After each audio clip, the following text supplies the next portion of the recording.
Hello. नमस्कार दोस्तों, स्वागत है आज की इस वीडियो में। दोस्तों आज की इस वीडियो में हम आपके लिए लेकर आए एक न्यू कार खरीदने के लिए एक बाइंग टिप्स या यूं कहें कि एक फॉर्मूला लेकर आए। इस फॉर्मूले का यदि आप यूज़ करेंगे तो आप न्यू कार आसानी से खरीद पाएंगे और साथ में आप जब कार खरीदने के बाद जो कार का बर्डन पड़ता है, कार का मेंटेनेंस खर्च आता है, उसको भी आसानी से मैनेज कर पाएंगे। आइए जानते हैं क्या रूल्स। आज की इस वीडियो में हम बात करेंगे कि न्यू कार खरीदने से पहले आपको विशेष रूप से ध्यान रखना चाहिए। इसमें हम बताएंगे 50% का रूल क्या रखना चाहिए ध्यान, 20% का रूल, 10% का रूल एंड इसमें एक साथ बताएंगे 4 ईयर का इसमें EMI टाइम बाउंड आपको सिलेक्ट करना चाहिए। तो 50, 20, 10 एंड 4 ईयर्स। एक और आप इसमें ऐड कर सकते हैं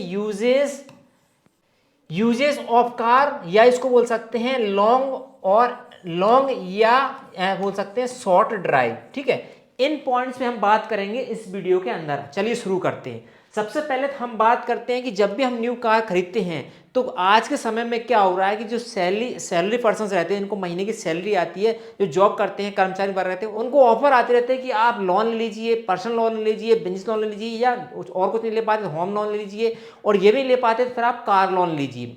जैसे कार लोन बोलते हैं तो हमारा मन ललचा जाता है कि भाई कार लोन मिल रही है, अपन यार ये हमको जेब से देना है या स्टार्टिंग फंड देना है, लोन पे कार ले लेते हैं। तो फिर अधिकतर लोग क्या करते हैं, लोन पे कार ले लेते हैं। अच्छी बात है, अपनी जो है ड्रीम कार घर पे लाइए और जो कार लेने का सब सपना होता है पूरा कीजिए, लेकिन लेने से पहले हमको इन पॉइंट्स के ऊपर विशेष रूप से आत्म मंथन करना चाहिए, इन पॉइंटों को कंसिडर करना चाहिए, तभी जाके हमको एक न्यू कार परचेज करना चाहिए। जिन लोगों की सैलरीज आती है उनके लिए विशेष रूप से इस बात का तो ध्यान रखना चाहिए। आइए समझते हैं कौन से विशेष पॉइंट आपको याद रखना है। सबसे पहला पॉइंट की बात करें हम या 50% का, 50% का पॉइंट जो है उसको हमको कैसे याद रखना है, क्यों ध्यान रखना है, इसके बारे में यदि हम बात करें 50% वाले रूल के बारे में, तो जिन लोगों की सैलरीज, जिन लोगों की मंथली इनकम, या ऐसे यूं कहें कि जिन लोगों की एनुअल सैलरीज, जिन लोगों की वार्षिक इनकम या वार्षिक सैलरी अकाउंट में क्रेडिट होती है, उसका 50%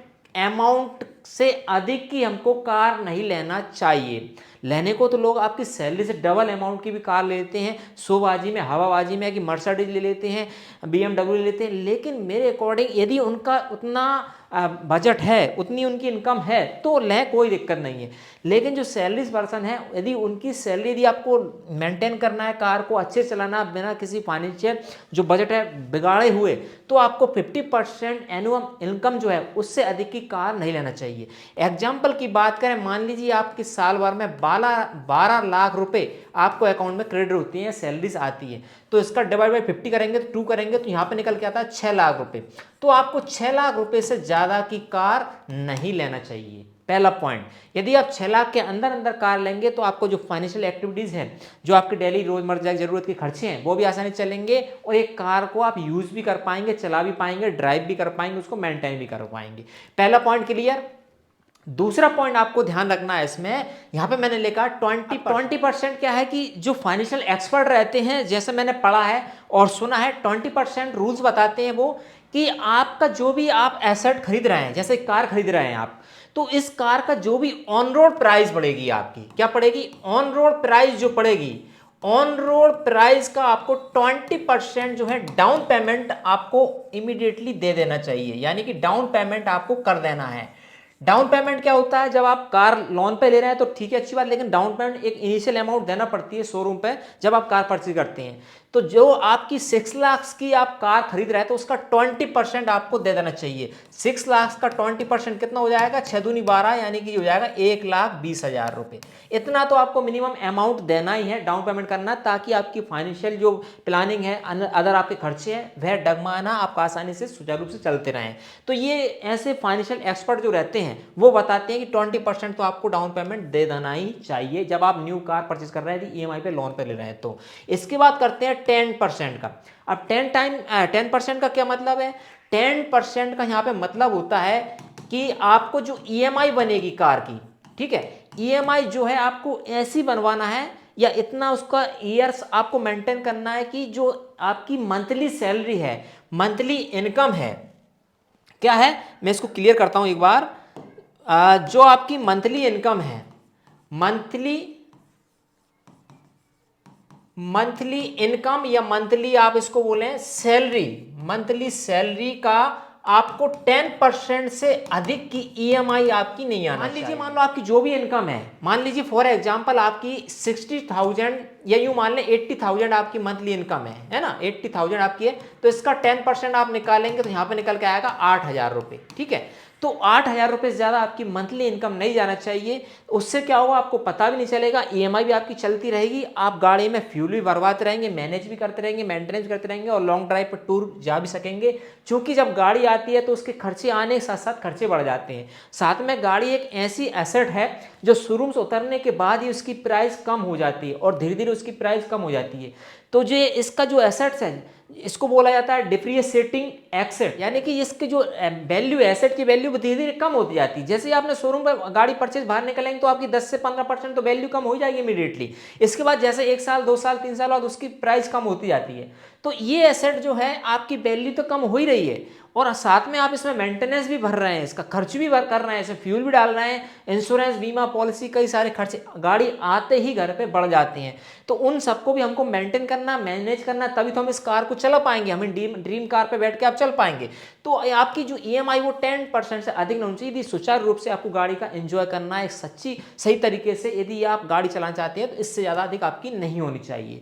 ठीक है, इसके बाद हमने एक बात और इसमें बताई थी, आपको बोला था कि 4 ईयर हमने बताया था 50% रूल, 20% रूल, 10% रूल और एक बताया था हमने 4 ईयर।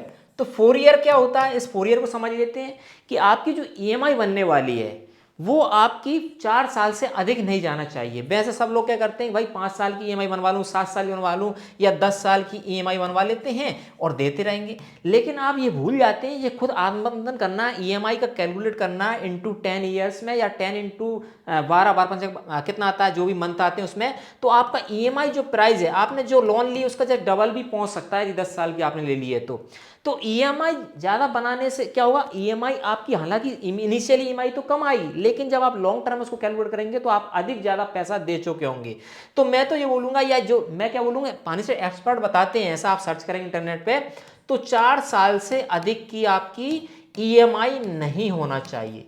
4 साल की ईएमआई में आपको लोन को कवर करना है। ठीक है, तो ये भी आपको नई कार खरीदने से पहले, ईएमआई बनवाने से पहले, लोन लेने से पहले इन बात का विशेष रूप से आपको ध्यान रखना चाहिए। ठीक है, इसके बाद एक पॉइंट और आपको याद रखना चाहिए, इसमें ध्यान रखना चाहिए कि यूजेस क्या है आपके कार के लेने से पहले, यूजेस क्या है, या इसको बोले आप ऐसा बोल सकते हैं लॉन्ग ड्राइव आपकी कितनी है और या शॉर्ट ड्राइव।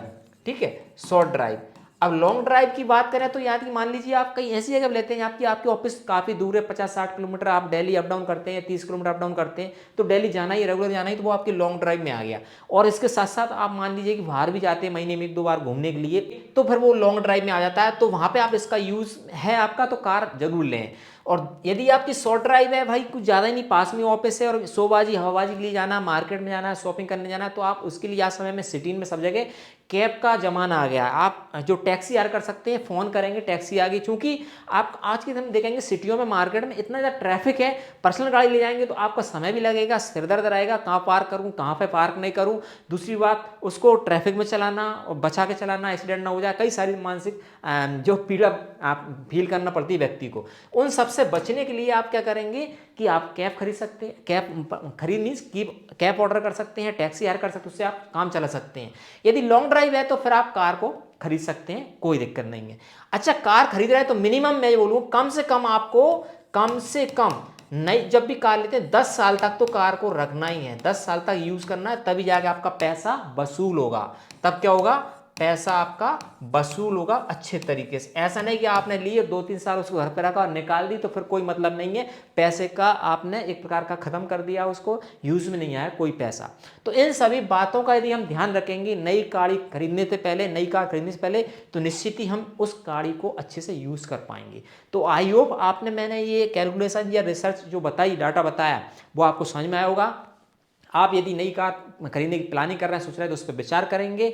और यदि फिर भी आपको मन में कोई डाउट है तो कमेंट करके पूछेंगे और बताई गई जानकारी अच्छी लगे तो वीडियो को लाइक करें, मेरे साथ शेयर करें। और मैं चैनल पर इस प्रकार नॉलेजेबल इन्फॉर्मेटिव वीडियोस पब्लिश करता रहता हूं। यदि इस प्रकार और भी अन्य वीडियो नोटिफिकेशन चाहते हैं तो सब्सक्राइब जरूर कर लें हमारे इस यूट्यूब चैनल को। मिलेंगे इस प्रकार और अन्य वीडियो के साथ, तब तक के लिए नमस्कार दोस्तों।